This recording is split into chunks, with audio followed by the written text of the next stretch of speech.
দেখতে দেখতে একটা নতুন বছর, তারপর একটা নতুন রমাদান চলে আসলো। আমি জানি এই মাসে তোমরা সকল ধরনের বন্ডামি ছাইড়া দিয়ে আল্লাহর ইবাদত করতেছো। এই মাসের এত সকল ইম্পর্টেন্ট কাজ শেষ করার পরেও যদি তোমাদের কাছে কোনো ফ্রি টাইম থাকে কোনো অ্যানিমে দেখার জন্য, তাহলে এই ভিডিওটা অবশ্যই তোমার জন্য।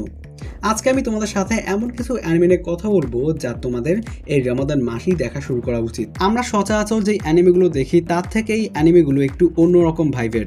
আর এর মধ্যে একটা অ্যানিমে তো অফিসিয়ালি বাংলা ডাবেও আছে। আমি জানি আমার কথাটা একটু বাজে আসতেছে এবং আমার আশেপাশ থেকে একটু নয়েজও আসতেছে, কারণ আমি ঘরের এমন একটা জায়গায় আছি যেখানে অনেক বেশি নয়েজ এবং ঘরের অন্য কোথাও যা ভয়েস দেওয়ার সিচুয়েশন এখন আর নাই, তাই একটু সমস্যা হলেও ভিডিওটা দেখো। তো আর বেশি কথা না বাড়িয়ে শুরু করা যাক। অ্যানিমে জগতে এমন কিছু অ্যানিমে আছে যা এর স্টাইল, অ্যাকশন আর আজব সব পোজের জন্য পুরো পৃথিবীতে পপুলার। তার মধ্যে অন্যতম একটা হচ্ছে জোজোস বিজার অ্যাডভেঞ্চার।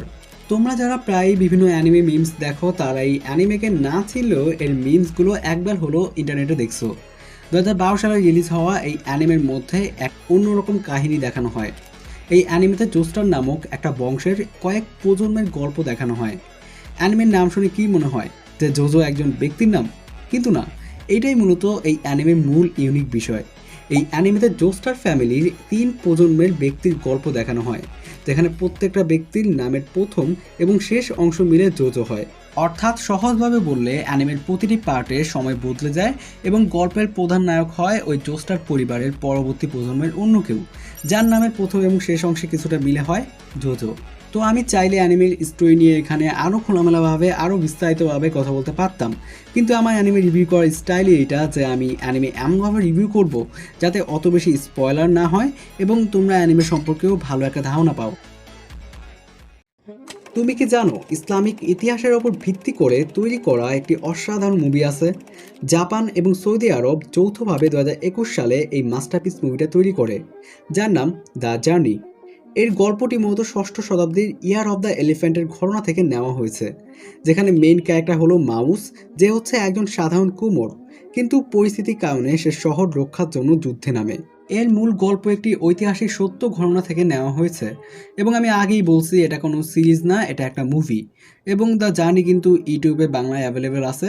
তো আর বেশি দেরি করো না, এই ভিডিওটা শেষ হলেই মুভিটা দেখে ফেলো। তোমরা কি লড়ার জন্য তৈরি? দয়া করে ফিরে আসিও। তুমি লড়ার পথ বেছে নিলে কেন?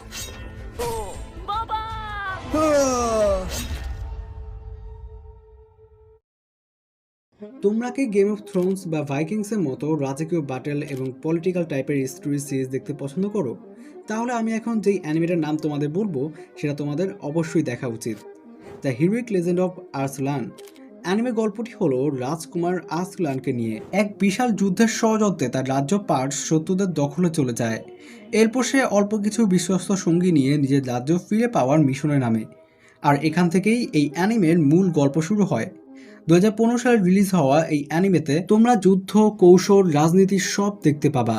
পারস্য অনুপ্রাণিত এক রাজ্যের উপর ভিত্তি করে তৈরি করা এই অ্যানিমের এখন পর্যন্ত মাত্র 2টা সিজন বের হয়েছে। আচ্ছা ভাবো তো, আলাদিন, আলিবাবা আর সিন্দাবাদ যদি একই সাথে একটা অ্যানিমেতে থাকে তাহলে কেমন হবে? শুনতে রূপকথার মতো মনে হলেও এমন একটা অ্যানিমে আছে যেখানে এটা আসলেই হয়েছে। অ্যানিমের নাম মাগাই দ্য ল্যাভারিথ অব ম্যাজিক। সচরাচর এই অ্যানিমে নিয়ে কেউ অত একটা কথা বলে না, বলতে গেলে মোস্ট আন্ডাররেটেড অ্যানিমেগুলো একটি হলো এটি। এই অ্যানিমের কনসেপ্টটা একদম ইউনিক। এই অ্যানিমের মধ্যে দুনিয়া জুড়ে রহস্যময় সব ডানজিয়ন আছে। যে এই ডানজিয়ন জয় করতে পারবে সে অনেক ধন সম্পদ এবং অকল্পনীয় ক্ষমতার মালিক হবে। আর এই ডানজিয়নের খোঁজে এক অ্যাডভেঞ্চারে বেরিয়ে পড়ে আমাদের মেইন ক্যারেক্টার আলাদিন বা ম্যাগাই। তোমাদের মধ্যে যাদের অ্যাডভেঞ্চার আর ফ্যান্টাসি টাইপের অ্যানিমে পছন্দ তাদের এই অ্যানিমে অবশ্যই একবার ট্রাই করা উচিত। আমি জানি এই অ্যানিমের নাম নিয়ে তোমরা একটু ঝামেলায় পড়বা, কারণ MAGI এর এই নামটাকে বাংলাদেশে একটু অন্যভাবেই ট্রিট করা হয়। তো ভিডিওটাকে অত বেশি বড় করলাম না, ভিডিওটা কেমন হয়েছে নিশ্চয়ই কমেন্ট বক্সে জানিও। তো দেখা হবে অন্য কোনো ভিডিওতে, এখনকার মতো বিদায়।